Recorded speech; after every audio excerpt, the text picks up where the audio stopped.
Hello，各位觀眾，大家好，歡迎嚟到呢一個頻道啦。今日呢一條片呢，就係同大家介紹經歷咗接近2年嘅建設啦，終於落成嘅真善民主共和國立法會大樓嘅。咁我而家就身處喺佢嘅正門啦。咁大家就會見到，其實佢係一個有3個大型嘅結構嘅。咁就由眾議會啦，中間嘅聯席會議廳同埋參議會組成嘅一個半圓形嘅大樓啦。好，咁我哋而家咧就會逐個地方介紹咗先嘅。咁我哋首先睇咗外部先啦。呢一度咧就係咧我哋真善民主共和國嘅國旗啦。同埋有一個講台啦，就係俾將來嘅總統喺就職典禮嘅時候咧，就會喺呢一度係啦主持佢哋嘅就職典禮同埋宣誓儀式噶啦。咁跟住然之後咧，會有三個出入口啦。咁中間嗰個係可以入可以出啦，最左邊嗰個只可以進入，右邊嗰個咧就淨係可以出嘅啫。咁左右兩邊咧都各有一個停車場嘅。咁一陣我哋會入到去大樓裏面咧，就慢慢介紹裏面嘅設施啦。咁我哋而家咧就要入去啦。進入大樓嘅時候會經過呢一個觀察者嘅安全檢查系統啦，然後進入自動門，就會進入呢一個立法會大樓嘅地下中庭噶啦。咁大家咧可以嚟呢度睇一睇啦，呢度有一個指示牌，就有個概覽，就係睇每一層有啲咩。我哋而家身處喺地下嘅，呢度係訪客區，就係一般嘅市民都可以入嚟嘅。然後1樓啦就係會議廳，2樓咧就係議員辦公室，而3樓咧就係天台嘅。咁我哋就先睇咗地下中庭嘅位置先啦。咁咧大家就會見到有2排嘅座位啦，同埋有2組嘅講台嘅。咁呢個咧係一個記者嘅招待區，就係方便議員啦、會長或者一啲重要嘅人物係啦，需要喺呢一個立法會度接受提問嘅時候就嚟呢一度係啦，就去回應記者嘅提問啦，或者接受專訪嘅。咁如果咧呢一個地方比較公開咧，都會有一個私人嘅，即係叫做一個單對單嘅一個專訪區嘅，就擺咗喺呢一度。咁咧就可以安排座位啦，係啊，咁同埋會有多啲嘅攝影機咧，去攞唔同嘅角度去拍攝一個專屬佢嘅專訪啦。咁如果咁多位入嚟嘅時候有任何問題，可以嚟呢一個詢問處啦，詢問處就喺呢度啦。咁然後咧，地下中庭仲有仲有一啲嘅重要設施啦。首先咧就係呢一個保安室，係啦，咁左右兩邊都各有一個嘅，就係安排啲保安喺呢一度候命嘅。咁然之後咧就有圖書館。咁咧就會放置一啲立法會嘅文獻啦，或者一啲即係需要參閱嘅書籍啦，都鼓勵公眾人士去多啲睇書嘅，係啦。咁咧亦都有一個電腦資訊區啦，係啦。咁亦都有職員咧在場回應大家嘅提問啦，會有個詢問處，係啦。咁而對面咧就係一個餐廳嚟嘅。咁對面嘅餐廳呢，就做咗基本嘅即係膳食啦，係啊，有一個係俾貴賓專屬嘅房間，係可以俾佢哋喺呢一間房裏邊咧獨自用餐嘅，係啊。咁當然亦都準備咗廚房啦，係啦。咁不過呢，呢一刻係仲未決定係邊一間餐廳去做嘅，咁所以只係做咗基本嘅廚房設施啫。咁然後餐廳嘅收銀處就喺呢度，呢度就係地下中庭嘅大致嘅而家落成嘅模樣啦。咁如果要去停車場嘅話咧，可以分別按樓梯1同埋樓梯2去嘅。咁我哋睇咗樓梯1先啦。樓梯1咧就係通向眾議會嘅停車場嘅。咁因為考慮到將來嘅議席擴張啦，同埋即係會預留空間嘅關係啦，咁所以呢，停車場嘅都會有足夠嘅車位，係啦。咁我哋係根據一隻馬嘅闊度去計算車位嘅。咁如果係要即係出入嘅話，都係經呢一個停車場嘅閘口啦，亦都有斑馬線俾大家喺呢一個地方橫過嗰個馬路嘅。咁如果係搭車過嚟嘅工作人員啦，可以選擇喺呢一度直接搭升降機上去會議廳，係啦。而一般嘅公眾人士呢，就可以使用呢一度出邊嘅地方去表達自己嘅意見嘅。呢個地方叫做公民廣場嘅，係啦。咁但係喺一般嘅情況下呢，唔可以直接咁樣行入嚟嘅，係啦，會閂埋嘅。呢個就係1號即係1號樓梯後面嘅眾議會停車場。咁我哋睇埋2號停車場嘅樣啦。咁2號停車場其實都係即係按照住1號停車場去複製出嚟嘅啫。咁不過都睇一睇，係啦。2號停車場就係俾參議會使用嘅，係啦。咁同眾議會停車場嘅分別就係冇咗公民廣場嘅啫。咁除此之外呢，其餘嘅設施都係一樣嘅，係啦，亦都有呢邊亦都有升降機係直上去1樓嘅會議廳嘅。咁不過為咗方便大家去參觀啦，咁今日呢就去到最後先至會試升降機嘅。我哋先沿樓梯2上去1樓嘅會議廳先。咁地下嘅配置咧就比較特別啦，洗手間咧男廁咧就擺咗喺樓梯嘅側邊啦，女廁就擺咗喺中庭嘅出邊嘅，係啦。咁呢一點咧大家要注意一下啦，係啦。咁地下嘅嗰個大樓嘅所有設施就介紹完啦，咁大家就沿住2號樓梯上去會議廳啦。咁而家嚟到1樓啦，咁就會見到有指示牌咧，就係展示住唔同嘅會議廳喺咩位置啦。我哋先睇咗聯合嘅會議廳先啦。聯合會議廳咧就喺呢一個嘅大樓嘅正中間嘅嗰個最大嘅會議廳。咁會議廳裡面就係咁樣嘅，可以容納到40個議席嘅。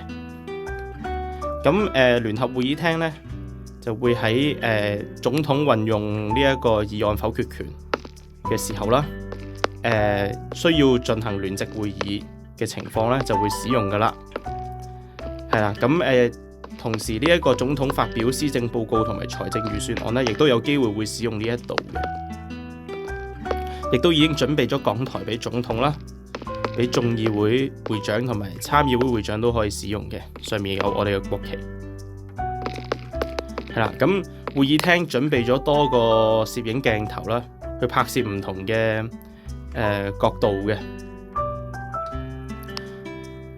係啦，就係咁樣啦。呢一個就係嗰個大嘅會議廳啦，聯席會議廳。咁上面框架嗰啲呢，其實係時鐘嚟嘅。由於我哋會開日夜交替嘅關係呢，到時係需要時鐘去展示我哋開會嘅時間嘅。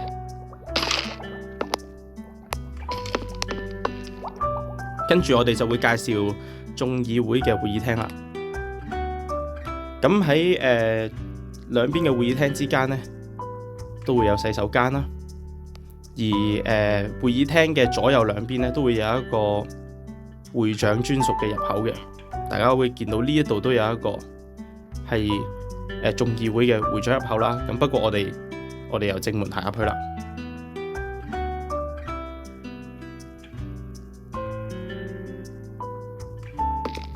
正門呢就係咁樣嘅。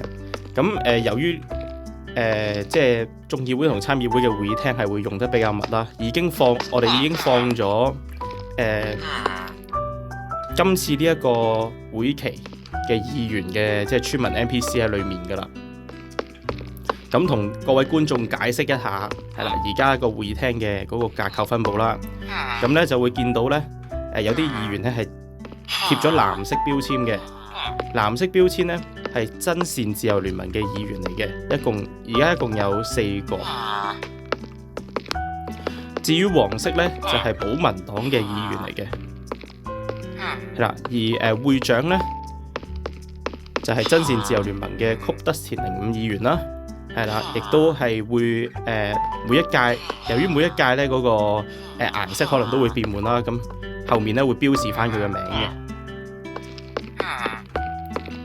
呢一個就係眾議會嘅會議廳啦，係啦，其實同聯席會議廳係一樣嘅，都會準備咗鏡頭啦，亦都準備咗講台座位俾議員嘅。咁而會長嘅出入口呢，就喺左右兩邊啦。呢個東會長出口呢，就係通去停車場同埋連接停車場嘅升降機嘅，而另一邊呢，就係去翻聯席會議廳嗰邊嗰個入口。我哋去行一次嚟睇一睇啦。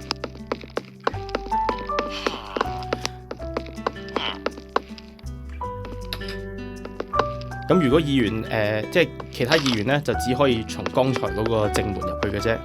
咁而洗手間呢，就擺咗喺呢一度。係啊，咁唔會逐個介紹噶啦。咁不過都睇一睇啦。洗手間呢，就有基本嘅廁格啦、尿兜啦，同埋洗手盆。紅石燈呢，就係嗰個用緊廁格嘅提示燈嚟嘅。係啦，咁亦洗手盆亦都準備咗鏡啦，同埋抹手紙嘅。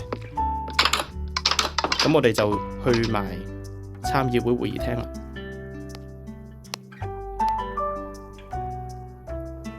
一樣啦，我哋喺正門入去。咁其實呢，我就係今屆嘅參議會會長啦。咁所以呢，呢度就有我嘅名啦。咁然後呢，就亦都有標示埋我哋剩餘嘅 NPC 村民會員嘅，係啦，一樣，藍色係真善自由聯盟，黃色呢就係保民黨嘅，基本上係同眾議會個會議廳呢嗰個規模呢係一樣嘅，就係咁樣啦。咁我哋繼續行樓梯啦，我哋都係沿住2號樓梯上，我哋去2樓嘅議員辦公室啦。咁議員辦公室咧就準備咗一個即係一個出入閘機啦，就係俾謝準議員咧同埋授權人士去用嘅啫。咁入咗去之後咧，就會見到有好多間房啦。咁呢一度咧要同睇緊片嘅觀眾啦，同埋即係將來會使用呢一個大樓嘅議員咧，都要提醒一下，即係使用呢一個辦公室嘅規則嘅。咁咧而家咧就呢個議員辦公室呢一個樓層咧，一共有30個辦公室嘅。咁我會開一個俾大家睇睇。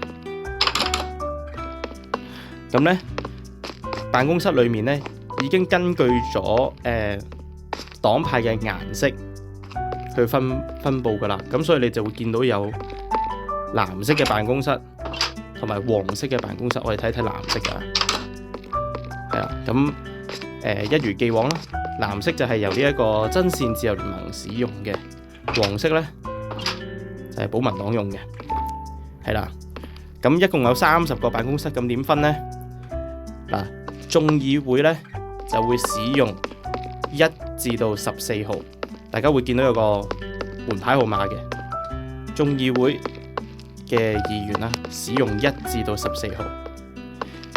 參議會呢就會使用15至到28號。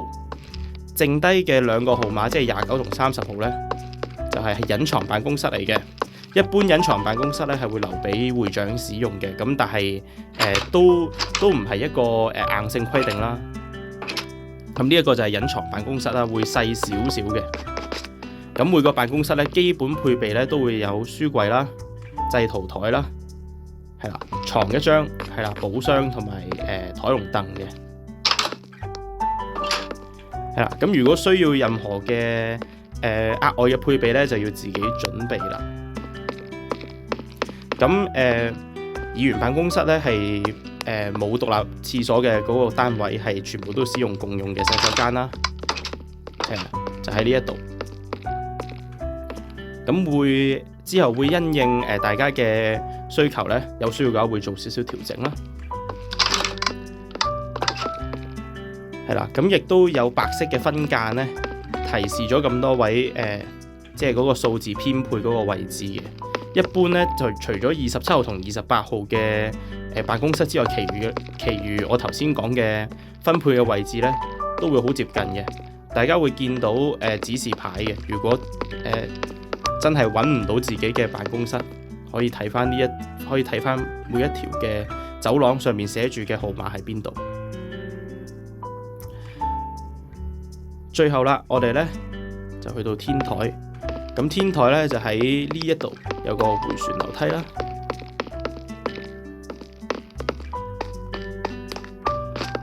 係啦，天台呢就有一個直升機坪。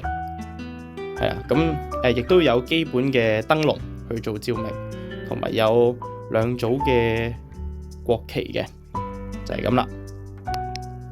咁其實除此之外呢，就冇咩特別噶啦。咁呢，立法會大樓呢，基本上就介紹完噶啦。咁但係最後我哋都會都會搭一次升降機啦。咁大家睇片都會見到啦，一共會有3座嘅升降機嘅。咁但係呢，只有大樓正中間呢一座升降機呢，先可以去晒所有嘅樓層嘅啫。其餘嗰2座呢，都只可以來往地下同1樓。係啦，咁我哋呢就試一次啦。咁呢一個電梯採用咗水電梯嘅設計啦，入去。咁你要停嘅時候，就可以咁樣出嚟㗎啦。咁就話咁快就翻嚟地下啦。好啦，咁立法會大樓呢，咁最後都出一出去，同大家睇一睇嗰個整體嘅外觀啦。咁入去同出去都要接受安全檢查嘅。係啊，咁而家就可以見到外觀啦，停車場入口喺側邊啦。咁亦都可以見到呢一座嘅大樓嘅面積係相當之大嘅，咁所以咧亦都都用咗唔少嘅時間先至起得成嘅。咁喺2026年開始咧，咁我哋就會使用呢一個立法會大樓去進行我哋接下來嘅會議噶啦。將來大家喺我哋嘅會議記錄嘅影片度都會見到一個我哋喺呢一座立法會大樓開會嘅畫面噶啦。好啦，咁今日呢，介紹真視民主共和國立法會大樓嘅影片呢，就嚟到呢度啦。咁多謝大家嘅收睇啦。